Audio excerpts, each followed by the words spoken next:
Hey everybody, War Eagle, and welcome back to the Everything Auburn podcast. Dalton Odom here, and I just want to give a huge shout out to my co-host Carter Gustin. Held the fort down, couldn't be here last time, but he handled it like a champ. Welcome back from injured reserve. Thank Dalton. you. I am It was a glad. long road. I think everybody involved, myself included, am glad that I am not the solo host anymore. It was fun. I enjoyed it. I'm glad that you're back. Thank you. I'm glad that responsibility is not all on my shoulders anymore. Sure. Yep. Mark that off. You've done it. I've did it once. Let's come back and keep doing it together. No need to do it again. I'm good. Okay. It was fun, Okay. but I'm good. Yeah.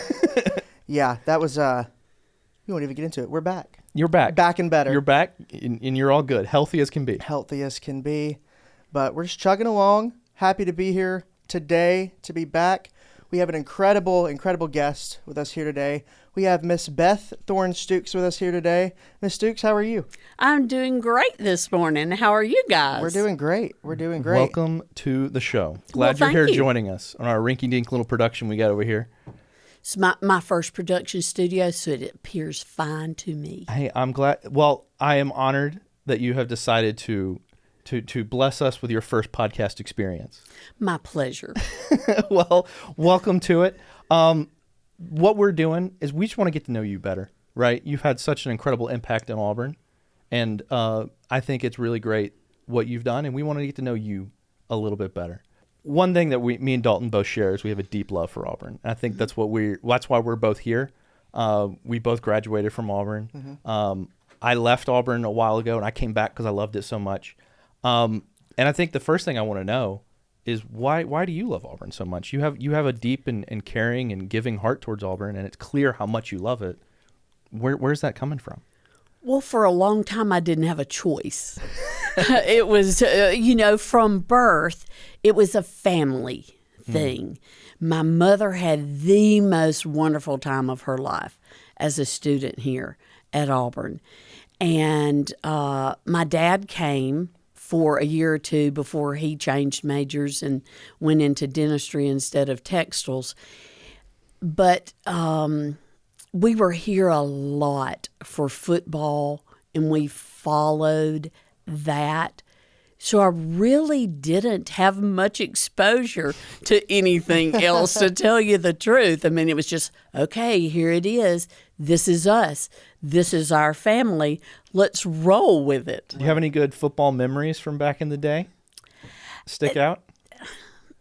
There were some different players that we loved on different teams.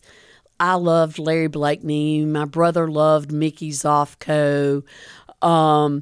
Later, Sister Babs loved Fast Freddy. And so different people, and we would just, I guess that could become a little bit of a competition. Oh, yeah. But the main thing, and I think this ties to your question, is Auburn has just always been a family thing. Oh, yeah. For us. Back to the days that Daddy just said, get in the car. And so we did, and we arrived at Auburn, and Indeed. there you go. Yeah. And then when we were older and we had choices of what to do with our weekends and our Saturdays, rarely did one of the four of us choose to not be with our siblings in Auburn. This is where we gathered.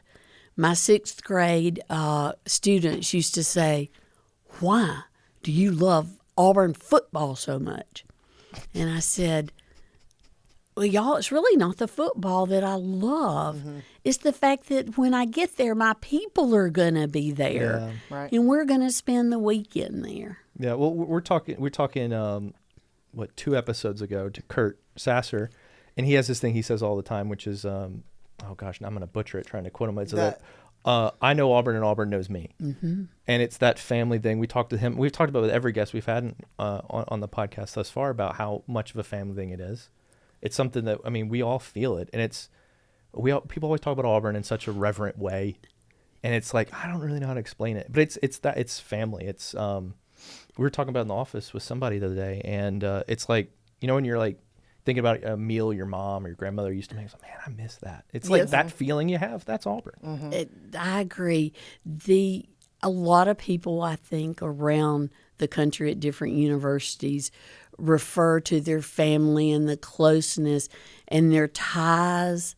I'm not sure they all live it out as well as we do. Right. I think it comes naturally to us. And from the student experience, people, have had wonderful student experiences back generations, to the fact that we've had character building sports experiences. You have to get in there and hang in there. Right. And you have to have tough skin. For sure. It's a fight, isn't it? Yes. So, and I'm speaking with quite a few years of experience on that. Okay. So, you're talking about your family a lot, talking about the Auburn family a lot. Would you say that those people were the biggest mentors in your life that got you to, where you're at now is leading the foundation board for the university, that the biggest influence that they play the biggest influence and wanting to give back in the way that you do now? Well, the parental influence has been huge, and I am so fortunate that I had parents that were engaged in our local community, in our local church. So I witnessed the fact that my parents were engaged and that they cared and that they realized how important community was. Big time. Yeah. And so they obviously are my greatest mentors. But I've had my aunts and uncles were great mentors. I mean, we have an extended family business we have some children now that are fifth generation. They're obviously not working. They're still in their cribs. But Congratulations. When you own a family business, the sacrifices that have been made, long days at the office, I can imagine. so that my aunts took on a greater responsibility at their homes. So I got to see what family looks like, what extended family looks like. And then I have been really blessed with great, strong women in my life. And I don't carry the flag of look at me, hear me roar. It is just that, so I taught school. We know that there's so many females in that profession. And when I retired from teaching school, I became involved in some Bible studies with strong women, women who had really had some tragedies, some hard situations in their life. And I looked at them with their joy, and I looked at them with the accomplishments they had in our community. So there was no excuse. They pulled no card on you for anything. So my examples and my mentors have just been dive in and let's get it done. Right. Job's got to get done. Yeah, it has to get done. Yeah, that makes sense. So it's interesting. So my wife is a former teacher, and I know a big part of being a teacher is just love and care for these kiddos, whichever age it is. I know it's a big part of it for my wife, and having already heard you talk, can tell it's a big part of it for you. And then former teacher, retired teacher, and now, but you're still giving back to students. You're still creating opportunities for students, just different types of students, now they're Auburn college students. And it's that same kind of process, just a different, or same result, different process, I guess. Is that kind of always been something, a bleeding heart for you with these kids and children's and education and furthering education, creating opportunities for students in the future? I don't know that I knew it was. Oh, I like that. I'm not sure. Okay.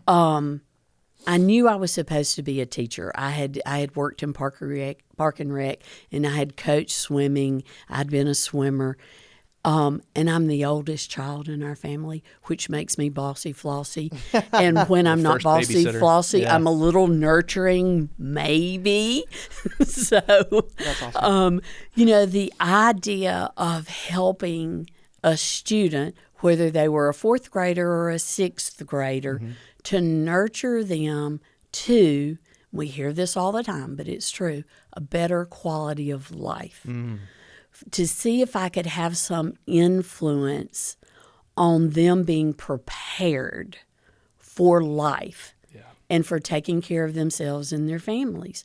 Well, then here we are at Auburn, and that's our job here, for our students to have a great student experience, but they've put a lot of time, hard work, and money into this process. Dang, Skippy. That's absolutely. We must make sure that our students are ready for this world today, that they can be nimble as they go through their life. That's a good one. And their quality of life. It is just so important.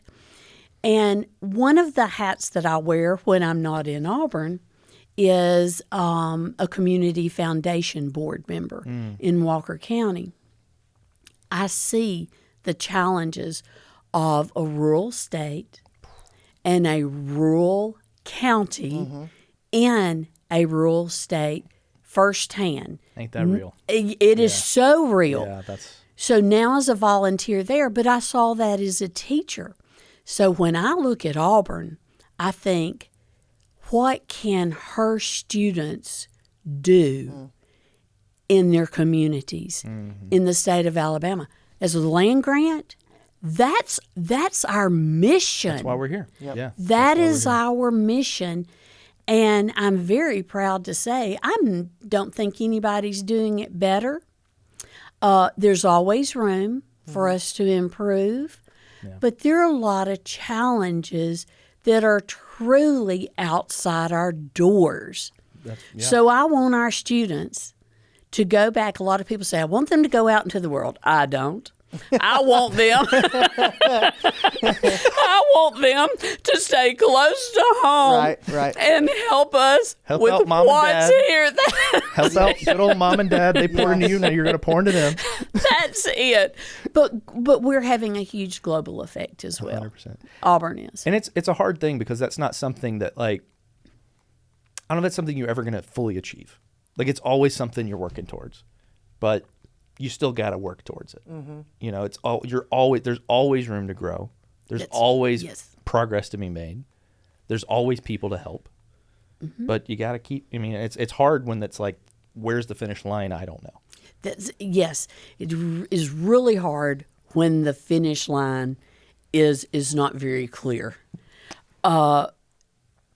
Number one, it's hard to count your successes if that finish line isn't very clear. And for us, we have to keep pushing past that. So it keeps moving and the world keeps changing. Right. And the things that we use and count on to meet those goals, they're changing all around us. You guys know how fast the world is changing. Oh. Too fast. Yes. I used to feel like I kept up with it, and then now suddenly I'm starting to feel I'm getting a little bit older, and it's like, correct. I think stupid thing to throw in, but I think when I was born, the idea was that we would double the knowledge of the world in 20 years. It would take 20 years to do that. This is back 60s, JFK era, whatever. But now, look in a nanosecond. I mean, that happens every week. How? Yes. Yep. Not for me, but for other people.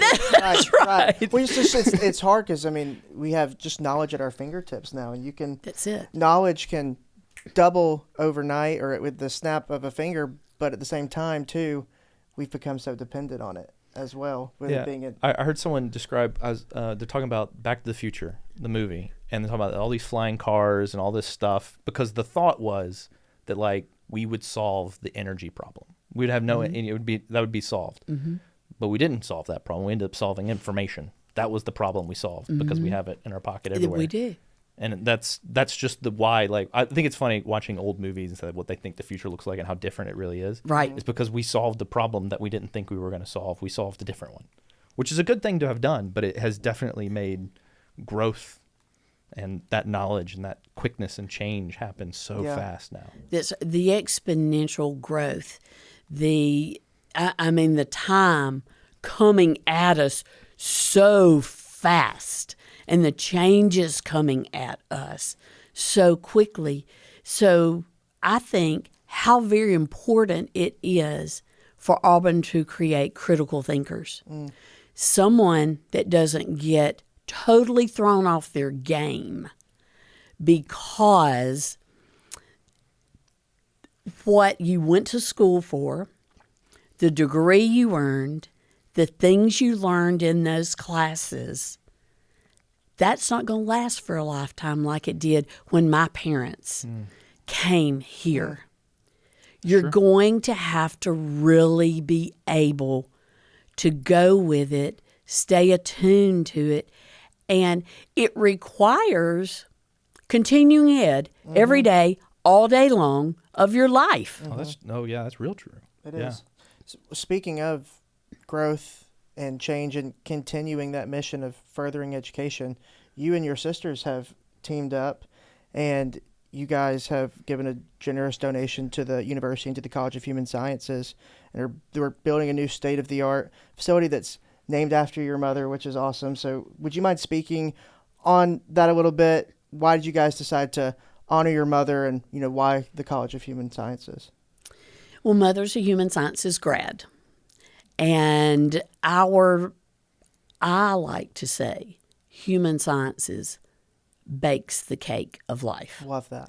I love all our other units on this campus. I need to get that on a pillow. I love it. Yeah, let's break out our cross stitch. Let's do it. Let's do it. Yes. A podcast extra. That's it. But we get to food, shelter, clothing. I know in 4th grade, because I taught it, you guys learned food, shelter, clothing, the necessities for life. Yeah.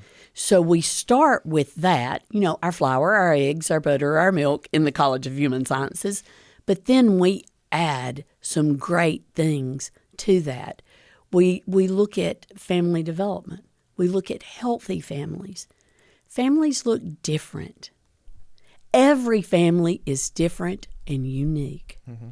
There is not one cutout that all families fit in. Not even close. That's right. They're all unique. So we're looking at how do we make sure our children have the best chance. If from 0 to 5, 95% of brain development occurs, don't we need to know that? Right. Sure we do. We don't need to just know it in the classrooms at Auburn. We need to know how to distribute that, again, back to our state and our community so that all of our children have a better head start. And while we do clothing, can't it be good looking too and functional? Exactly. I mean, why not? Why not? And if we're going to eat healthy food, can't it be good? Come on. Hey, look, we recognize where Auburn University is located in the South. Yes. I will be eating well. Yeah. Yes, for that's sure. it. I will eat it if it tastes good. Exactly. That is how it goes. So that food, shelter, clothing, relationships with other people, with our community, we're just knocking it out of the park in the College of Human Sciences. So Mother brought so much of what she learned as a foods and nutrition major, as a home economics teacher before her 4 children came, just like that. She left, she planted all those seeds in us. Just about, again, quality of life things. She sits right here every time I eat a hot dog, and she's going, Beth, do you know what is in there? Do you know the sodium content? Do you know what's in it? Because I don't know what's in it. I don't care. I don't They're one of the world's greatest They gifts. are. I choose not to research what's. That's right. Ignorance is bliss sometimes. It man. is. It It's is. fine. It is. So, her tie and the things that the College of Human Sciences did, I just see Mother's life so, I don't know, maybe mirroring what the college did for her at that time. And it's back to the Auburn family. Nobody does it better. There's just nobody better than my mama. Everybody loves their mama. And they should. But nobody's mama's better than my mama. That's right. That's right. So it's a good match. It's a good match. Hey, that works for me. So you kind of already talked about it a little bit, but there's such, it's just oozing from you. This joy that you have of giving and helping. Why, there's so many ways that there are to help. Why is it, I guess, this the way you choose to help? And then how would you maybe encourage others who have opportunities to help, to do so? To help Auburn, to help your neighbor, to help whoever? Well, It's a big one, I know. Well, I'm here just by total accident and mistake. Somebody reached out, but I started going to Women's Philanthropy Board meetings with Mom. And it's a great program. And I began to learn things that affect women and their lives so that they are better stewards of their time, talent, treasure, of their trust, and how we can come off the sidelines. And let me say, I want every person to have their best life. Oh, man. And what my best life looks like does not have to look like your best life. My siblings, who I am just as close to as you can be, and there's sometimes that we're so close and so the same that it's ridiculous. And then we all have the freedom for our best life. And we've chosen 4 different paths. So that should be the same for everyone. But the gospel according to Beth is that if you're on this earth sucking up the air here, it should be better when you leave than when you got here. And everyone has gifts and talents. It's about finding where those gifts and talents best fit. I don't know that I'm in the right place at Auburn, but Auburn's asked me a couple of times to take on a couple of roles. And when Auburn comes knocking on your door, you say yes. They're hard to say no to. That's right. They really are. Yeah. And you say yes. And the more I've been engaged, the more I've learned to love Auburn. The more of her people I have met, the more I know about our different units and the great efforts they are making for good change that will come and that will benefit our community, our state, and globally. I'm like, we can fix it all. We can fix it all. I believe it now. Yeah. I believe it. Just turn us loose. Let our people go to work. Let's get a lot of grant research money. Let's look into these things. Let's be data driven. And let's just have tremendous impact. Right. And volunteering leads to philanthropy very often. No, that makes sense. Yes. And so the more you know about a good organization, the easier it is to support it with your time, talent, treasure, and trust.